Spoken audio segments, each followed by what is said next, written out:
content plan. So what is a content plan? A content plan is all about creating consistent and compliant ways of making a well organized proposal. You can straight away jump on answering questions that your customer has asked for, but having a plan to how the content is going to flow into the proposal is going to make it as a well organized and most importantly a compliant proposal. So let's look at some of the best practices part of the content planning. Number one, implement a systematic approach to the content. What do we mean by a systematic approach? Here you go, you receive an RFP or a proposal document from the client. If it's a private sector, then from there you just strip out what are the proposal requirements that you need to go for. From there you make a proposal outline of what we need to fill in. From the proposal outline you then make what we call a content plan, what content needs to be dropped into the proposal.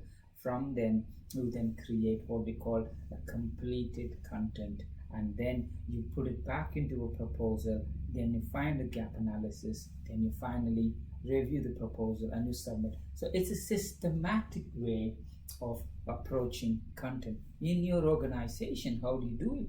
I'm sure for a complex deal you will do most of the flow as I mentioned, but in a quick, a week based submission, how do you do? It's worth checking how you approach your systematic content plan into your proposal document. Number two, adapt. There is no rigid way of how you build it. Adapt the approach to each proposals 100%. So there is your opportunity might vary in the size, your opportunity might vary in the complexity, and your opportunity is varied depending on the team that's available who's going to pull the content as well. Based on all these factors, you work out how you can adapt your proposal and the way you build content to your proposal. Time factor will also be making a massive impact, as I mentioned in the previous point. How do you adapt a short time scale complex project at the same time not much writers around? Adapt it and see how you adapt it.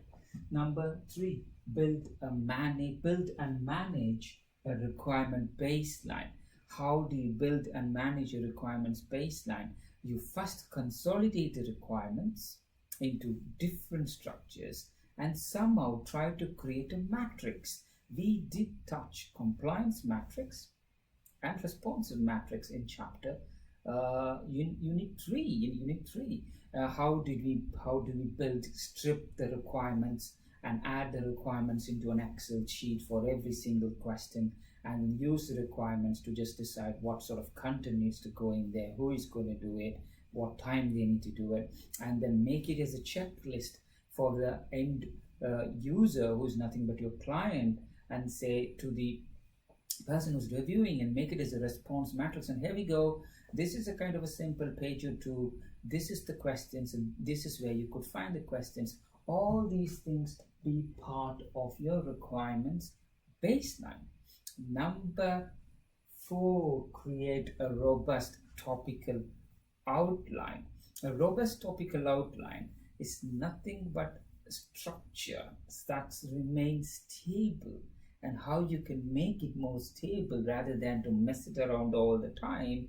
So you create a topic and you manage an outline in a way that, like an exec summary is a good example of your topic outline.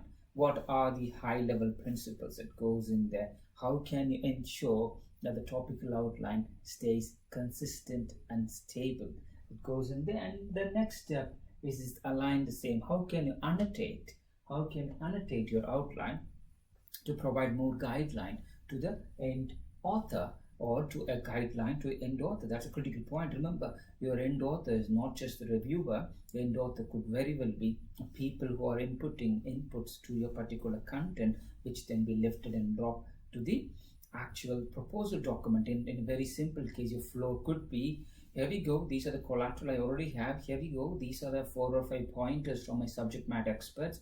Here we go, some of the case studies that I have. Okay, collectively now my content is 6 to 7 marks ish. How can I then gloss it up with my bid writer? You will clearly see the knowledge manager, your subject matter experts, your bid writer, and you as a proposal manager all playing a role in here. Develop a detailed plan for important sections. 100%. This is the most, not all sections are important. How do you know that? Your scoring guide will tell you which sections are critical, where you need to focus. Certain sections will be 15%, 20% of the overall score. Certain sections will be 5%. Having a same approach to the sections at 5% to 20% is not the best way to approach a bid. But if you have a detailed plan for an important section, here we go. For these sections, I might need to have more graphics, I might need to have more story, I might need to have more technical content towards it. Plan it and have a detailed plan. In some companies, or preferably if it's a large complex bid, depending on a bid, go for storyboards, go for mock-ups, individual section content plans, how you can kind of build from one step to the other and connect it if it's a massive section. Most importantly, how can you make it as interactive and top down as you can? So you start from the question, then you answer in a much deeper way. So how can you build a detailed content plan for sections? Number 7, involve writing team in content plan creation. Not all have the luxury to have independent writers in your team, but if you have, this is very important to understand what sections are in progress, what sections are complete, and who are the bid writers who are involved, who you need to allocate in the very first place. So you as a proposal manager or a bid manager does not have a clear picture, because your bid writers can clearly say, okay, I might need 2 days, I might need 3 days, this is how you're going to approach it. It's very important to have them part of your bid writing team if you are lucky. Number 8, review your content plan before starting to write. Yes, again, depending on the time, sometimes we'll be so nervous looking at the deadline, we jumping to straight away writing it, we wouldn't be having much time in building the content. But the best practice clearly recommends that we do need to write proposals, not jumping straight to it, but have a plan, build a plan, how you are going to approach it, who you need to involve, and how you can get the best possible outcome for it. Number 8, review your content plan before starting to write. I think we already touched one of the points that I missed here is there is a best practice that people recommend, which is called a vertical review, and what we call an horizontal review. And horizontal review is nothing but the sequence of steps. It follows a logical follow. This is where you start, this is the next step, this is the next step, to the logical solutioning, how you need to complete it.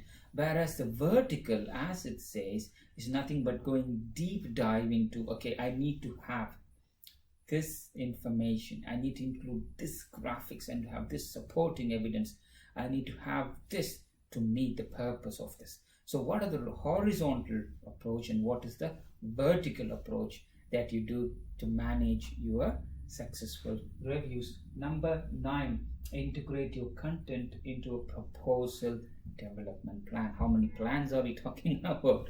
We have a content plan already. We touched opportunity plan last in the previous class, proposal management plan.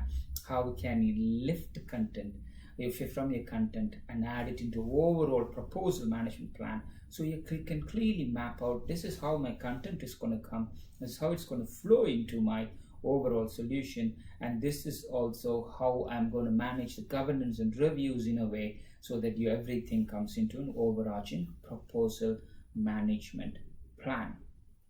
So when are you going to finish? When are you going to start? Who is going to review? All these things will need to go into your proposal management plan. It's simply extending your content plan and adding more content towards it. So next one, use the content plan to monitor the quality and progress. Obviously, we work in a very tight time scale, as I mentioned. Depending on the timeline you have, how can you build your quality, how can you build your governance, how can you build more people if they need to be involved on that. Depends on the importance of your bid. This is very critical stuff. A very quick summary: keep it systematic, approach every bit, adapt and approach every proposal is different. Build a requirements baseline from where you start. Create robust topical outline, how you're going to approach individual topics and sections. Annotate where possible so that it's easy for the internal person and for the external person. Detailed plan for each sections if it's important. Number 7, use your writers where possible for your solutioning. Number 8, review a content plan before you start to write. Number 9, integrate your content into overall proposal management plan. Number 10, use content plan to monitor and review quality and proposal. So what are the common pitfalls? So the common pitfalls, as I mentioned, is there's not enough planning and then we jump straight away in writing it. And in the other one, which is recently coming up more and more, is we tend to jump more into applying these new techniques and spending a lot of time like mind mapping and other kind of tools without trying and testing it before you actually support it. Or sometimes you are being forced to use many of these proposal planning tools, but then you don't have time or experience, or you don't being trained on these things. Sometimes you get stuck there. So these could very well be pitfalls in your organization. What pitfalls do you face in the overall content plan? Are you having enough time in going through all these stuff? So in summary, your proposal needs to have a robust outline and a checklist to ensure it's compliant so that we cover as much information as possible. Number 2, use as detailed approach as possible if it's complex or important structure. Number 3, set clear writing criteria, clearly ensuring who's doing what sort of content you require, what types of content you require, text, graphics, video, decide accordingly. So use these things, and most importantly, please don't jump into writing before you have a plan. That ends your content